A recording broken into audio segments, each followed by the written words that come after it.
ಓಂ ಶಾಂತಿ. ಮುರಳಿಯ ದಿನಾಂಕ 24/9/2024. ಪ್ರಾತಃ ಮುರಳಿ ಬಾಬ್ದಾದ ಮಧುಬನ. ತಂದೆ ತಿಳಿಸುತ್ತಾರೆ, ಮಧುರ ಮಕ್ಕಳೇ, ತಾವು ಎಷ್ಟು ಸಮಯ ತಂದೆಯ ನೆನಪಿನಲ್ಲಿರುತ್ತೀರಾ ಅಷ್ಟು ಸಮಯ ಸಂಪಾದನೆಯೇ ಸಂಪಾದನೆ ಆಗುವುದು. ನೆನಪಿನಿಂದಲೇ ತಾವು ತಂದೆಯ ಸಮೀಪ ಬರುತ್ತೀರಾ. ಪ್ರಶ್ನೆ: ಯಾವ ಮಕ್ಕಳು ನೆನಪಿನಲ್ಲಿ ಇರುವುದಿಲ್ಲ ಅವರಿಗೆ ಯಾವ ಮಾತಿನಲ್ಲಿ ನಾಚಿಕೆ ಆಗುವುದು? ಉತ್ತರ: ತಮ್ಮ ಚಾರ್ಟ್ ಇಡುವುದರಲ್ಲಿ ಅವರಿಗೆ ನಾಚಿಕೆ ಆಗುವುದು. ತಿಳ್ಕೊಳ್ತಾರೆ, ಸತ್ಯವನ್ನ ಬರೆದರೆ ತಂದೆ ಏನು ಹೇಳಬಹುದು. ಆದರೆ ಮಕ್ಕಳ ಕಲ್ಯಾಣ ಇದರಲ್ಲಿಯೇ ಇದೆ. ಸತ್ಯ ಸತ್ಯ ಚಾರ್ಟ್ ಬರೀತಾ ಇರಬೇಕು.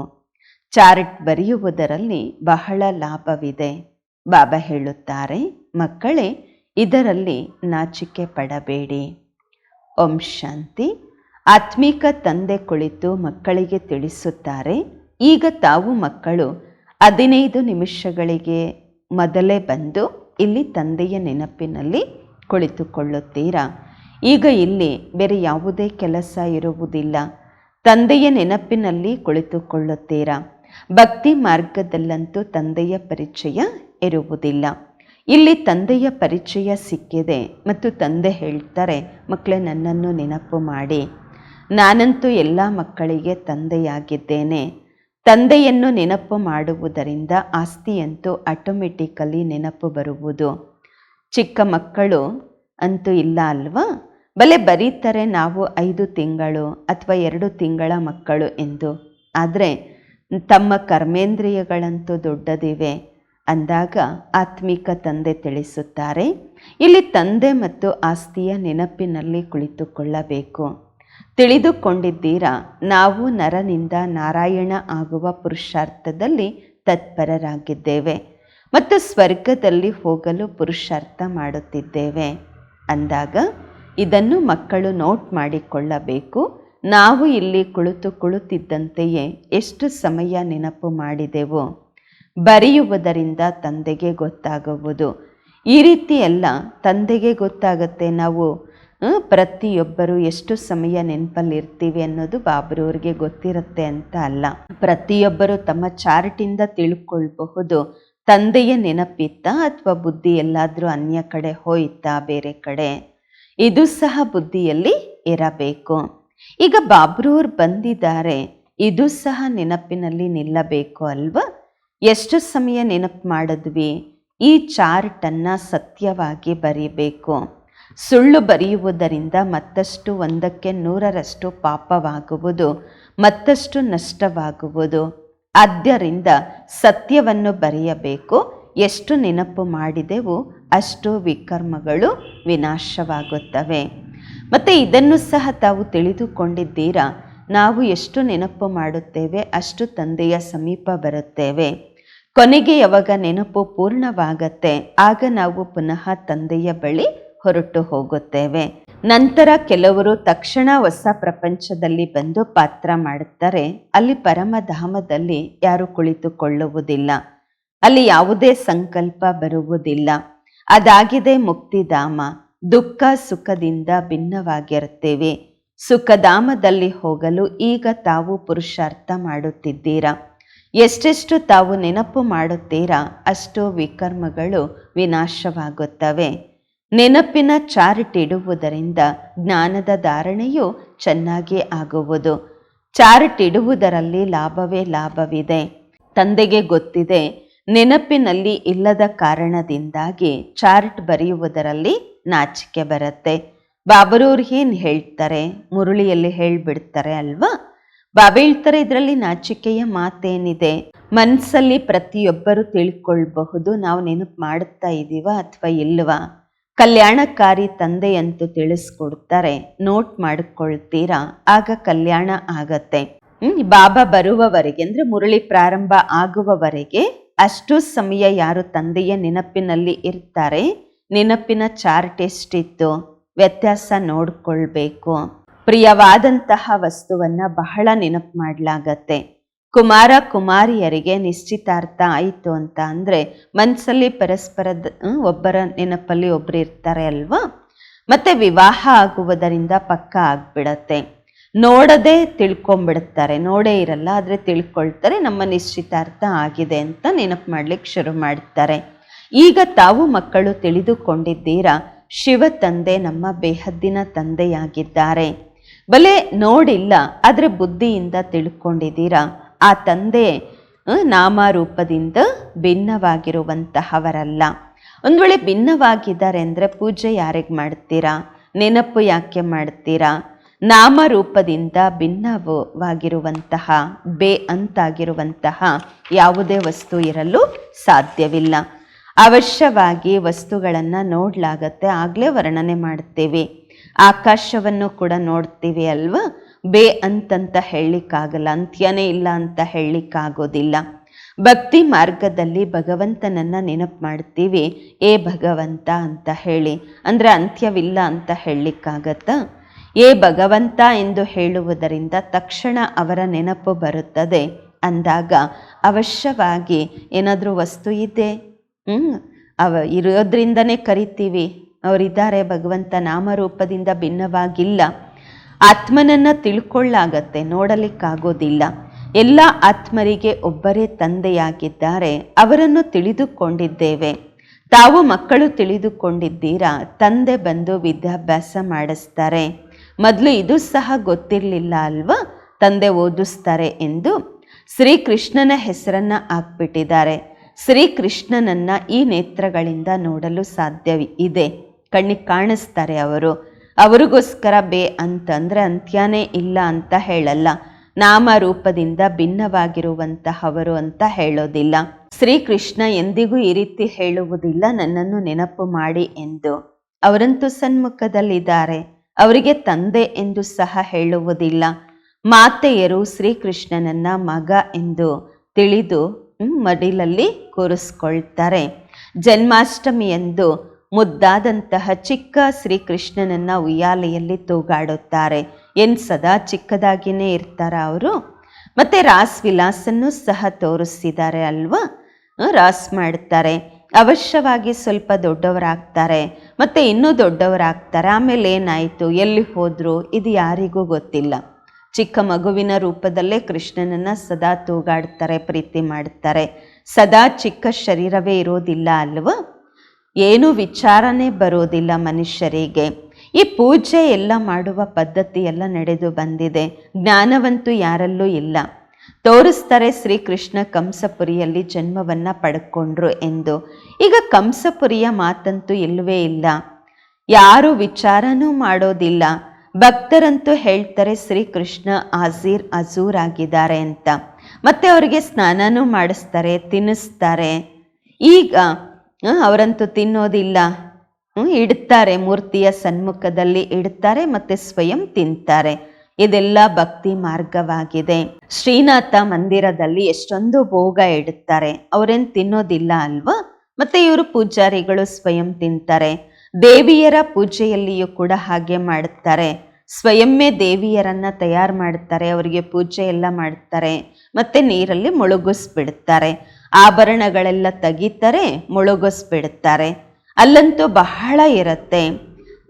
ಬಾಬಾ ಹೇಳ್ತಾರೆ, ಯಾರಿಗೇನು ಕೈಗೆ ಬರುತ್ತೆ ಅದನ್ನು ತಗೊಂಡ್ಬಿಡ್ತಾರೆ. ದೇವಿಯರಿಗೆ ಜಾಸ್ತಿ ಪೂಜೆ ಮಾಡ್ತಾರೆ. ಲಕ್ಷ್ಮಿ ಮತ್ತು ದುರ್ಗಾ ಇಬ್ಬರ ಮೂರ್ತಿಯನ್ನು ಮಾಡ್ತಾರೆ. ದೊಡ್ಡ ತಾಯಿಯಂತೂ ಇಲ್ಲಿ ಕುಳಿತಿದ್ದಾರೆ ಅಲ್ವಾ, ಇವರಿಗೆ ಬ್ರಹ್ಮಪುತ್ರ ಅಂತ ಹೇಳಲಾಗತ್ತೆ. ತಿಳ್ಕೊಳ್ತಾರೆ, ಈ ಜನ್ಮ ಮತ್ತು ಭವಿಷ್ಯದ ರೂಪದ ಪೂಜೆ ನಡೆಯುತ್ತಿದೆ. ಎಷ್ಟು ವಂಡರ್ಫುಲ್ ಡ್ರಾಮಾ ಇದೆ. ಇಂತಿಂತಹ ಮಾತುಗಳು ಶಾಸ್ತ್ರಗಳಲ್ಲಿ ಬರುವುದಿಲ್ಲ. ಇದಾಗಿದೆ ಪ್ರಾಕ್ಟಿಕಲ್ ಆಕ್ಟಿವಿಟಿ. ತಾವು ಮಕ್ಕಳಿಗೆ ಈಗ ಜ್ಞಾನವಿದೆ. ಇಂತಿಂತಹ ಮಾತುಗಳು ಶಾಸ್ತ್ರಗಳಲ್ಲಿ ಬರುವುದಿಲ್ಲ. ಇದಾಗಿದೆ ಪ್ರಾಕ್ಟಿಕಲ್ ಆಕ್ಟಿವಿಟಿ. ತಾವು ಮಕ್ಕಳಿಗೆ ಈಗ ಜ್ಞಾನವಿದೆ. ತಿಳ್ಕೊಳ್ತೀರಾ, ಎಲ್ಲರಿಗಿಂತ ಜಾಸ್ತಿ ಚಿತ್ರಗಳನ್ನು ತಯಾರು ಮಾಡಿಸಲಾಗತ್ತೆ ಆತ್ಮಗಳದು. ಯಾವಾಗ ರುದ್ರ ಯಜ್ಞವನ್ನು ರಚಿಸಲಾಗತ್ತೆ, ಆಗ ಲಕ್ಷಾಂತರ ಸಾಲಿಗ್ರಾಮಗಳನ್ನು ತಯಾರು ಮಾಡುತ್ತಾರೆ. ದೇವಿಯರಿದು ಎಂದಾದರೂ ಲಕ್ಷಾಂತರ ಚಿತ್ರಗಳನ್ನು ತಯಾರು ಮಾಡುತ್ತಾರಾ? ಇಲ್ಲ. ಎಷ್ಟೆಷ್ಟು ಪೂಜಾರಿಗಳಿರ್ತಾರೆ ಅಷ್ಟು ದೇವಿಯರನ್ನ ತಯಾರು ಮಾಡ್ತಾರೆ. ಒಂದೇ ಸಮಯದಲ್ಲಿ ಲಕ್ಷಾಂತರ ಸಾಲಿಗ್ರಾಮಗಳನ್ನು ತಯಾರು ಮಾಡ್ತಾರೆ. ದೇವಿಯರದು ಆದರೆ ಕಡಿಮೆ ಮಾಡ್ತಾರೆ. ಎಷ್ಟು ಪೂಜಾರಿಗಳಿದ್ದಾರೆ ಅಷ್ಟು ಮಂದಿರಗಳು ಅಥವಾ ದೇವಿಯರ ಚಿತ್ರ ಮಾಡ್ತಾರೆ. ಆದರೆ ಸಾಲಿಗ್ರಾಮಗಳದ್ದು ಲಕ್ಷಾಂತರ ಮಾಡ್ತಾರೆ. ಯಾವುದು ಫಿಕ್ಸ್ ಇರುವಂತಹದ್ದಿಲ್ಲ, ದಿನಾನೂ ಸಹ ನಿಗದಿ ಮಾಡೋದಿಲ್ಲ, ಯಾವುದೇ ಮುಹೂರ್ತ ಅದೆಲ್ಲ ಇರುವಂತಹದ್ದಿಲ್ಲ. ಹೀಗೆ ದೇವಿಯರ ಪೂಜೆ ನಿಗದಿತ ಸಮಯಕ್ಕೆ ಮಾಡುತ್ತಾರೆ. ಸೇಠ್ರು ಇರ್ತಾರಲ್ವ, ಅವರು ಯಾವಾಗ ವಿಚಾರ ಬರುತ್ತೆ ಆಗ ರುದ್ರಮಾಲೆ ಅಥವಾ ಸಾಲಿಗ್ರಾಮಗಳನ್ನು ರಚಿಸ್ತಾರೆ, ಬ್ರಾಹ್ಮಣರನ್ನ ಕರೆಸ್ತಾರೆ, ಪೂಜೆ ಮಾಡಿಸ್ತಾರೆ. ರುದ್ರ ಅಂತ ಹೇಳಲಾಗತ್ತೆ ಒಬ್ಬ ಶಿವ ತಂದೆಗೆ. ಮತ್ತೆ ಅವರ ಜೊತೆಯಲ್ಲಿ ಅನೇಕ ಸಾಲಿಗ್ರಾಮಗಳನ್ನು ತಯಾರು ಮಾಡ್ತಾರೆ. ಆ ಸೇಟುಗಳು ಹೇಳ್ತಾರೆ ಇಷ್ಟೊಂದು ಸಾಲಿಗ್ರಾಮಗಳನ್ನು ಮಾಡಿ ಎಂದು. ಅವರ ತಿಥಿ ತಾರೀಕು ಯಾವುದು ನಿಗದಿತ ಇರುವುದಿಲ್ಲ. ಈ ರೀತಿಯೂ ಅಲ್ಲ, ಶಿವ ಜಯಂತಿ ಎಂದೇ ರುದ್ರ ಪೂಜೆ ಮಾಡ್ತಾರೆ ಎಂದಲ್ಲ. ಬಹಳಷ್ಟು ಜನ ಶುಭ ದಿನವೆಂದು ಗುರುವಾರದಂದೇ ಇಟ್ಕೊಳ್ತಾರೆ.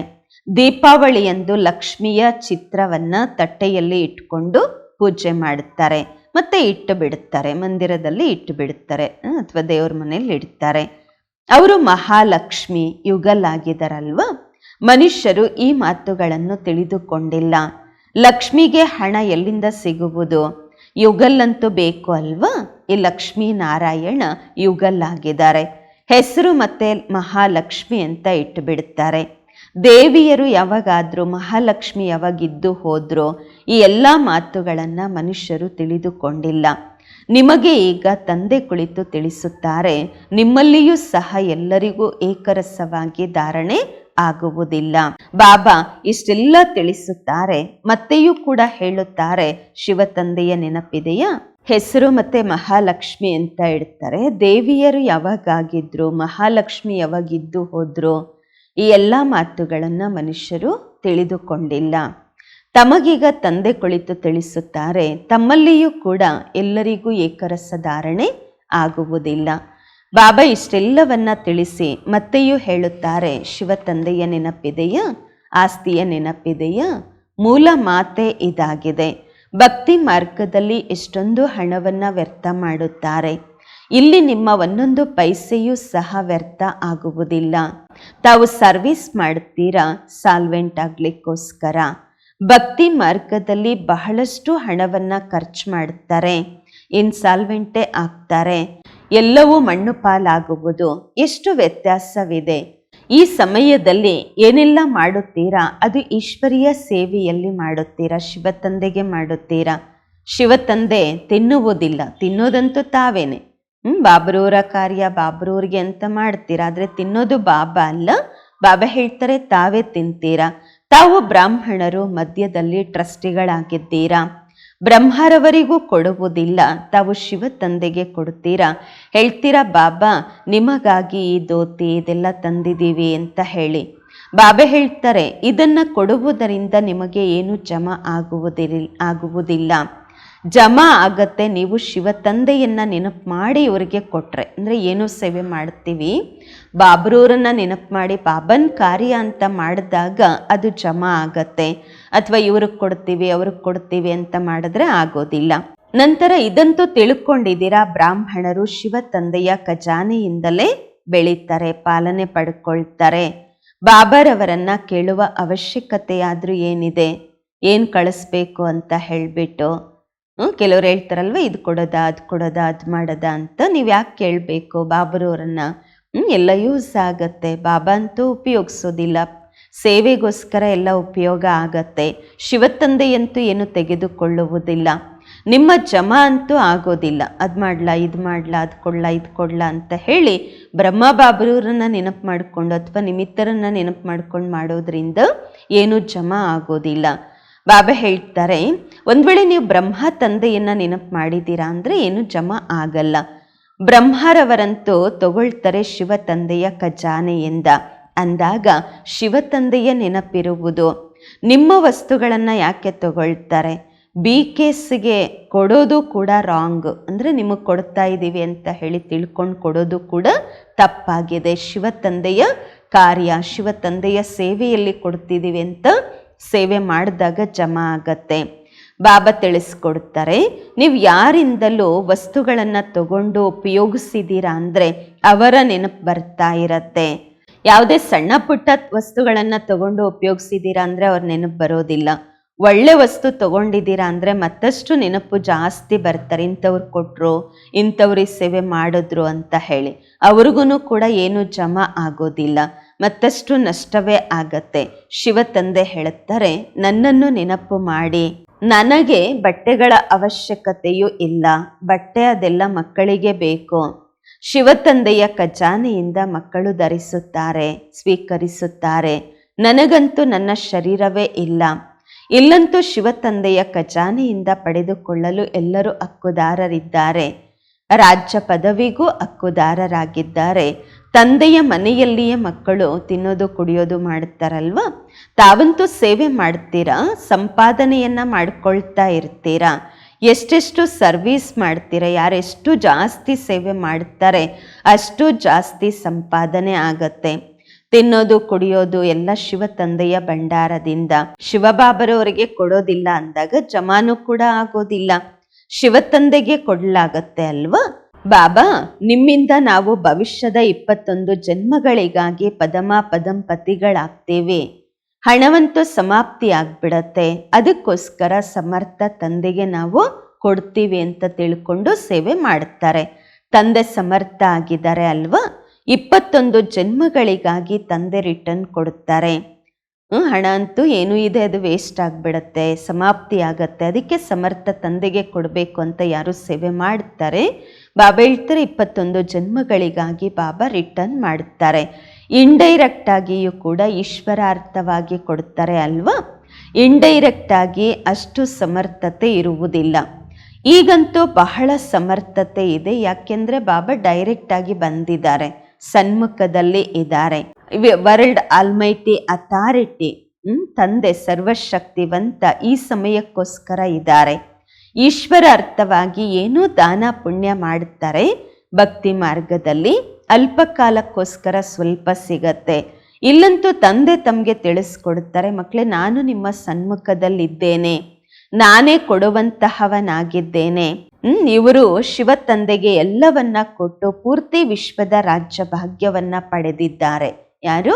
ಬ್ರಹ್ಮ ಬಾಬರವರು. ಇದನ್ನು ಸಹ ತಾವು ತಿಳಿದುಕೊಂಡಿದ್ದೀರಾ. ಈ ಸಮಯ ಅವ್ಯಕ್ತ ರೂಪದಲ್ಲಿ ಸಾಕ್ಷಾತ್ಕಾರವಾಗುವುದು. ಇವರಲ್ಲಿ ಶಿವ ತಂದೆ ಬಂದು ಮಕ್ಕಳ ಜೊತೆ ಮಾತನಾಡುತ್ತಾರೆ. ಎಂದಿಗೂ ಕೂಡ ಈ ವಿಚಾರ ಮಾಡಬಾರದು, ನಾವು ಮನುಷ್ಯರಿಂದ ಪಡೆದುಕೊಳ್ಳುತ್ತೇವೆ ಎಂದು ಹೇಳಿ ಶಿವ ತಂದೆಯ ಭಂಡಾರದಲ್ಲಿ ಕೊಡಿ, ಸೇವೆ ಮಾಡಿ. ಇವರಿಗೆ ಕೊಡುವುದರಿಂದ ಏನೂ ಸಿಗುವುದಿಲ್ಲ. ಅಂದರೆ ಮನುಷ್ಯರಿಗೆ ನಾವು ಕೊಡ್ತೀವಿ ಅಂತ ತಿಳ್ಕೊಂಡು ಮನುಷ್ಯರಿಗೆ ಕೊಟ್ಟರೆ ಏನೂ ಸಿಗೋದಿಲ್ಲ, ಮತ್ತಷ್ಟು ನಷ್ಟ ಆಗತ್ತೆ. ಬಡವರ ಇದ್ದಾರೆ ಅಂದರೆ 3-4 ರೂಪಾಯಿ ಯಾವುದೇ ವಸ್ತು ತಂದು ನಿಮಗೆ ಕೊಡುತ್ತಾರೆ. ಇದರಿಂದ ಶಿವ ತಂದೆಯ ಭಂಡಾರದಲ್ಲೇ ಹಾಕುವುದರಿಂದ ಪದಮಗಳಷ್ಟು ಆಗ್ಬಿಡತ್ತೆ. ತಮಗೆ ತಾವೇ ನಷ್ಟ ಮಾಡಿಕೊಳ್ಳಬಾರದು. ಬಹಳಷ್ಟು ಜನ ದೇವಿಯರಿಗೆ ಪೂಜೆ ಮಾಡ್ತಾರೆ, ಏಕೆಂದರೆ ತಾವು ದೇವಿಯರು ಖಾಸಾಗಿ ನಿಮಿತ್ತರಾಗಿದ್ದೀರಾ ಜ್ಞಾನ ಕೊಡಲು. ಬಲೆ ಅಣ್ಣಂದಿರು ಕೂಡ ತಿಳಿಸ್ಕೊಡ್ತಾರೆ, ಆದರೆ ಬಹಳಷ್ಟು ಅಕ್ಕಂದಿರೇ ಬ್ರಾಹ್ಮಣಿಯರಾಗಿ ಮಾರ್ಗವನ್ನು ತೋರಿಸುತ್ತಾರೆ. ಆದ್ದರಿಂದ ದೇವಿಯರ ಹೆಸರು ಬಹಳ ಪ್ರಸಿದ್ಧವಿದೆ, ದೇವಿಯರಿಗೆ ಬಹಳ ಪೂಜೆ ಆಗತ್ತೆ. ಇದನ್ನು ಕೂಡ ತಾವು ಮಕ್ಕಳು ತಿಳಿದುಕೊಂಡಿದ್ದೀರಾ. ಅರ್ಧ ಕಲ್ಪ ನಾವು ಪೂಜ್ಯರಾಗಿದ್ದೆವು, ಮೊದಲು ಪೂರ್ತಿ ಪೂಜ್ಯರಾಗಿದ್ದೆವು, ಅನಂತರ ಸೆಮಿ ಪೂಜ್ಯರು, ಏಕೆಂದರೆ 2 ಕಲೆಗಳು ಕಡಿಮೆ ಆಗುತ್ತವೆ. ರಾಮನ ಮನೆತನ ಅಂತ ಹೇಳಲಾಗತ್ತೆ ತ್ರೇತಾಯುಗದಲ್ಲಿ. ಅವರಂತೂ ಲಕ್ಷಾಂತರ ವರ್ಷಗಳ ಮಾತನ್ನ ಹೇಳಿದ್ದಾರೆ ಅಂದಾಗ ಯಾವುದೇ ಲೆಕ್ಕಾಚಾರ ತೆಗೆಯಲು ಸಾಧ್ಯವಿಲ್ಲ. ಭಕ್ತಿ ಮಾರ್ಗದವರ ಬುದ್ಧಿಯಲ್ಲಿ ಮತ್ತೆ ನಿಮ್ಮ ಬುದ್ಧಿಯಲ್ಲಿ ಎಷ್ಟು ಹಗಲು ರಾತ್ರಿಯಷ್ಟು ಅಂತರವಿದೆ. ತಾವು ಈಶ್ವರೀಯ ಬುದ್ಧಿ ಉಳ್ಳಂತಹವರು, ಅವರು ರಾವಣನ ಬುದ್ಧಿ ಉಳ್ಳವರು. ನಿಮ್ಮ ಬುದ್ಧಿಯಲ್ಲಿದೆ, ಇದು ಪೂರ್ತಿ ಚಕ್ರ 5000 ವರ್ಷಗಳದಾಗಿದೆ, ಇದು ಸುತ್ತಾ ಇರತ್ತೆ. ರಾತ್ರಿಯಲ್ಲಿ ಯಾರಿರ್ತಾರೆ ಅವ್ರು ಹೇಳ್ತಾರೆ ಲಕ್ಷಾಂತರ ವರ್ಷಗಳು ಅಂತ, ಅಂದರೆ ಭಕ್ತಿಯಲ್ಲಿರುವಂತಹವರು. ಯಾರು ದಿನದಲ್ಲಿ ಜ್ಞಾನ ಮಾರ್ಗದಲ್ಲಿದ್ದಾರೆ ಅವರು ಹೇಳುತ್ತೀರಾ 5000 ವರ್ಷಗಳೆಂದು. ಅರ್ಧ ಕಲ್ಪ ಭಕ್ತಿ ಮಾರ್ಗದಲ್ಲಿ ನೀವು ಅಸತ್ಯದ ಮಾತುಗಳನ್ನೇ ಕೇಳುತ್ತಾ ಬಂದಿದ್ದೀರಾ. ಸತ್ಯಯುಗದಲ್ಲಿ ಇಂತಹ ಮಾತುಗಳು ಇರುವುದಿಲ್ಲ. ಅಲ್ಲಂತೂ ಆಸ್ತಿ ಸಿಗತ್ತೆ. ಈಗ ನಿಮಗೆ ಡೈರೆಕ್ಟ್ ಆಗಿ ತಂದೆಯ ಶ್ರೇಷ್ಠ ಮತ ಸಿಗ್ತಿದೆ. ಶ್ರೀಮದ್ ಭಗವದ್ಗೀತೆ ಇದೆ ಅಲ್ವಾ? ಬಾಕಿ ಯಾವುದೇ ಶಾಸ್ತ್ರದಲ್ಲಿ ಶ್ರೀಮತ ಅಥವಾ ಶ್ರೀಮದ್ ಅನ್ನುವಂತಹ ಹೆಸರು ಇಲ್ಲ. ಪ್ರತಿ 5,000 ವರ್ಷಗಳ ನಂತರ ಈ ಪುರುಷೋತ್ತಮ ಸಂಗಮ ಯುಗ, ಗೀತೆಯ ಯುಗ ಬರುವುದು. ಲಕ್ಷಾಂತರ ವರ್ಷಗಳ ಮಾತಂತೂ ಇಲ್ಲ. ಎಂದಾದರೂ ಯಾರಾದರೂ ಬರ್ತಾರೆ ಅಂದಾಗ ಸಂಗಮದಲ್ಲಿ ಕರ್ಕೊಂಡು ಬನ್ನಿ. ಸಂಗಮ ಯುಗದ ಚಿತ್ರದ ಬಳಿ ಕರ್ಕೊಂಡೋಗಿ ಅವರಿಗೆ ತಿಳಿಸ್ಕೊಡಿ ವರ್ತಮಾನದ ಸಮಯ ಏನು ನಡೀತಾ ಇದೆ, ಈ ಸಮಯದಲ್ಲಿ ಭಗವಂತ ಬಂದು ಏನು ಜ್ಞಾನವನ್ನು ಕೊಡ್ತಾ ಇದ್ದಾರೆ. ಬೇಹದ್ದಿನ ತಂದೆ ರಚಯಿತ ಅಂದರೆ ಅರ್ಥ ತಮ್ಮ ಮತ್ತು ರಚನೆಯ ಪೂರ್ತಿ ಪರಿಚಯವನ್ನ ಕೊಡ್ತಿದ್ದಾರೆ. ಮತ್ತೆ ಹೇಳ್ತಾರೆ, ಒಳ್ಳೆಯದು, ತಂದೆಯನ್ನು ನೆನಪು ಮಾಡಿ. ಬೇರೆ ಏನು ಧಾರಣೆ ಮಾಡಿಕೊಳ್ಳಲು ಸಾಧ್ಯವಿಲ್ಲವೆಂದರೆ ತಮ್ಮನ್ನು ತಾವು ಆತ್ಮ ಎಂದು ತಿಳಿದು ತಂದೆಯನ್ನು ನೆನಪು ಮಾಡಿ. ಪವಿತ್ರರಂತೂ ಆಗಲೇಬೇಕು. ತಂದೆಯಿಂದ ಆಸ್ತಿಯನ್ನ ಪಡೆಯಬೇಕಾದರೆ ದೈವಿ ಗುಣಗಳನ್ನು ಕೂಡ ಧಾರಣೆ ಮಾಡಿಕೊಳ್ಳಬೇಕು. ಒಳ್ಳೆಯದು.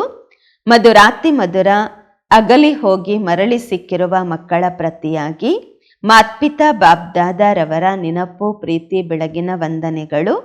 ಆತ್ಮಿಕ ಮಕ್ಕಳಿಗೆ ಆತ್ಮಿಕ ತಂದೆಯ ನಮಸ್ಕಾರಗಳು. ನಾವು ಆತ್ಮಿಕ ಮಕ್ಕಳಿಂದ ಆತ್ಮಿಕ ಮಾತ್ಪಿತಾ ಬಾಬ್ದಾದರವರಿಗೆ ನೆನಪು, ಪ್ರೀತಿ, ಬೆಳಗಿನ ವಂದನೆಗಳು ಹಾಗೂ ನಮಸ್ಕಾರಗಳು. ಧಾರಣೆಗಾಗಿ ಮುಖ್ಯ ಸಾರ ಫಸ್ಟ್ ಪಾಯಿಂಟ್ ಆಗಿದೆ. 21 ಜನ್ಮಗಳಿಗಾಗಿ ಪದಮಗಳ ಸಂಪಾದನೆ ಜಮಾ ಮಾಡಿಕೊಳ್ಳಲು ಡೈರೆಕ್ಟ್ ಈಶ್ವರೀಯ ಸೇವೆಯಲ್ಲಿ ಎಲ್ಲವನ್ನು ಸಫಲ ಮಾಡಿಕೊಳ್ಳಬೇಕು. ಟ್ರಸ್ಟಿಯಾಗಿ ಶಿವ ತಂದೆಯ ಹೆಸರಿನಲ್ಲಿ ಸೇವೆ ಮಾಡಬೇಕು. 2ನೇ ಪಾಯಿಂಟು, ನೆನಪಿನಲ್ಲಿ ಎಷ್ಟು ಸಮಯ ಕುಳಿತುಕೊಳ್ಳುತ್ತೀರಾ ಅಷ್ಟು ಸಮಯ ಬುದ್ಧಿ ಅಲ್ಲಿ ಇಲ್ಲಿ ಹೋಗಬಾರದು, ಚೆಕ್ ಮಾಡಿಕೊಳ್ಳಬೇಕು. ತಮ್ಮ ಸತ್ಯ ಲೆಕ್ಕಾಚಾರವನ್ನು ಇಡಬೇಕು. ನರನಿಂದ ನಾರಾಯಣ ಆಗಲು ತಂದೆ ಮತ್ತು ಆಸ್ತಿಯ ನೆನಪಿನಲ್ಲಿ ಇರಬೇಕು. ವರದಾನ: ವಿಸ್ಮೃತಿಯ ಪ್ರಪಂಚದಿಂದ ಹೊರಬಂದು ಸ್ಮೃತಿ ಸ್ವರೂಪರಾಗಿದ್ದು ಹೀರೋ ಪಾತ್ರ, ನಾಯಕನ ಪಾತ್ರವನ್ನು ಅಭಿನಯಿಸುವಂತಹ ವಿಶೇಷ ಆತ್ಮ ಆಗಿರಿ. ಬಾಬಾ ಹೇಳ್ತಾರೆ ವರದಾನದ ವಿಶ್ಲೇಷಣೆ: ಈ ಸಂಗಮ ಯುಗ ಸ್ಮೃತಿಯ ಯುಗವಾಗಿದೆ ಮತ್ತು ಕಲಿಯುಗ ವಿಸ್ಮೃತಿಯ ಯುಗವಾಗಿದೆ. ತಾವೆಲ್ಲರೂ ವಿಸ್ಮೃತಿಯ ಪ್ರಪಂಚದಿಂದ ಹೊರಗೆ ಬಂದಿದ್ದೀರಾ. ಯಾರು ಸ್ಮೃತಿ ಸ್ವರೂಪರಾಗಿದ್ದಾರೆ ಅವರೇ ಹೀರೋ ಪಾತ್ರವನ್ನು ಅಭಿನಯಿಸುವಂತಹ ವಿಶೇಷ ಆತ್ಮರು. ಈ ಸಮಯದಲ್ಲಿ ಡಬಲ್ ಹೀರೋ ಆಗಿದ್ದೀರಾ. ಒಂದು, ವಜ್ರದ ಸಮಾನ ವ್ಯಾಲ್ಯುಬಲ್ ಆಗಿದ್ದೀರಾ. ಎರಡನೆಯದಾಗಿ ನಾಯಕನ ಪಾತ್ರವನ್ನು ಅಭಿನಯಿಸುತ್ತಿದ್ದೀರಾ. ಇದೇ ಹೃದಯದ ಹಾಡು ಸದಾ ಹಾಡ್ತಾ ಇರಬೇಕು, ವಾಹನನ್ನ ಶ್ರೇಷ್ಠ ಭಾಗ್ಯ ಎಂದು. ಹೇಗೆ ದೇಹದ ಆಕ್ಯುಪೇಷನ್ ನೆನಪಿರುತ್ತೆ, ಹಾಗೆ ಈ ಅವಿನಾಶಿ ಕರ್ತವ್ಯವೂ ಕೂಡ ನಾನು ಶ್ರೇಷ್ಠ ಆತ್ಮನಾಗಿದ್ದೇನೆ ಎಂಬುದು ನೆನಪಿದ್ದಾಗ ಹೇಳಬಹುದು ವಿಶೇಷ ಆತ್ಮ ಎಂದು. ಸ್ಲೋಗನ್: ಸಾಹಸದ ಮೊದಲ ಹೆಜ್ಜೆಯನ್ನು ಮುಂದೆ ಇಟ್ಟಾಗ ತಂದೆಯ ಸಂಪೂರ್ಣ ಸಹಯೋಗ ಸಿಗುವುದು. ಓಂ ಶಾಂತಿ.